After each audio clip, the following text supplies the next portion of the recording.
Well, it's been a really great conference in terms of the level of the presentations, great presentations from researchers active in the field of immunology, immunotherapies, also very leading medical doctors telling us about their experience using these products, and the level has been very high and very interesting.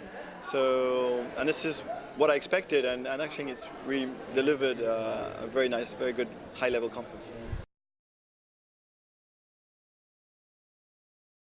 So low doses are for us doses that are comparable to what some of the hormones in the body are actually active at. So we're really talking very low doses sometimes, like femtograms per milliliters, very low doses sometimes.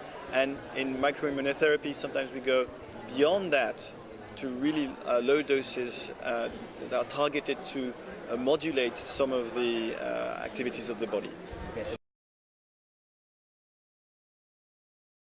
So the rationale for this is, as a medicine in micro-immunotherapy, the idea is to be able to modulate, to increase or decrease certain activities that are natural to the body by using some of the natural substances in the body in very low doses, kind of a tweaking, a modulating of these activities.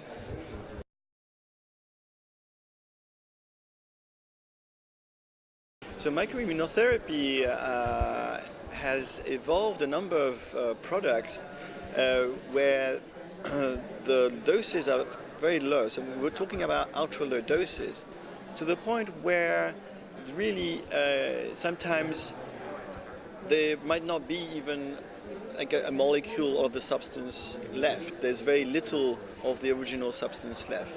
So we know that these substances are extremely potent at very low concentrations.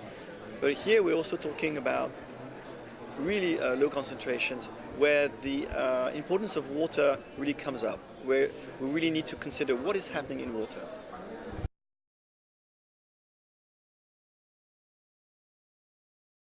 So this is really my field of research, coming from the physics, looking at structures of water. So I'm really interested in how water interacts with proteins, with very low concentrations of ions or substances, and how water can form specific structures. And we're talking about new discoveries at very low concentrations of structures of water that then might be able to interact with the body. That we're looking about a new mediator between the ultra low doses and the body.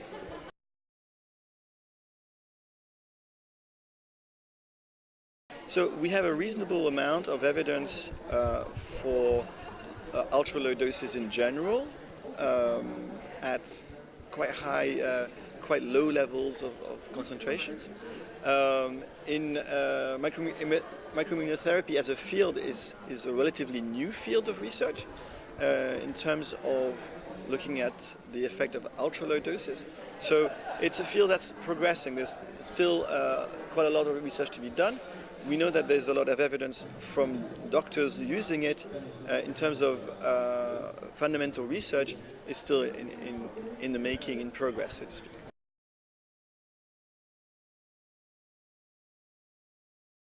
Well, I think micro-immunotherapy has a great future because as we understand more and more about the intricate mechanisms inside the body, micro-immunotherapy gives us tools to really target very specific pathways inside the organism in many conditions that today are very problematic, immune disorders and so on, allergies. And the micro-immunotherapy offers really very targeted, very specific tools to help patients in that respect. So I think micro-immunotherapy in that sense has a great future.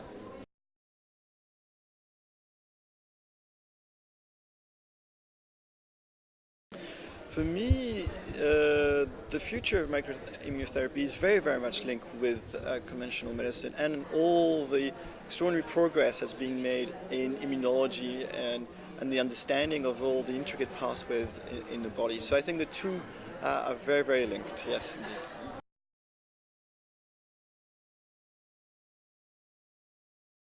So I'm really focusing as a physicist on those water structures and how they can interact with the body, how they maybe are modulating or bringing to the body the signals from these low doses. That's really what I'm working on. So we can go into specific techniques, but Right? okay.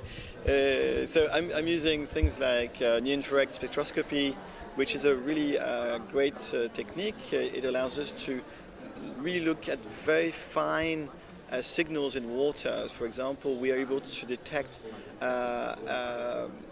femto levels of certain substances just by the way they interact with their surrounding water. So in a way, we're not detecting the substance itself, but the way it changes the structure of water around it. So this is the type of questions I'm really tackling with, is how does the structure of water change when it interacts with certain substances, molecules, proteins, hormones, and so on.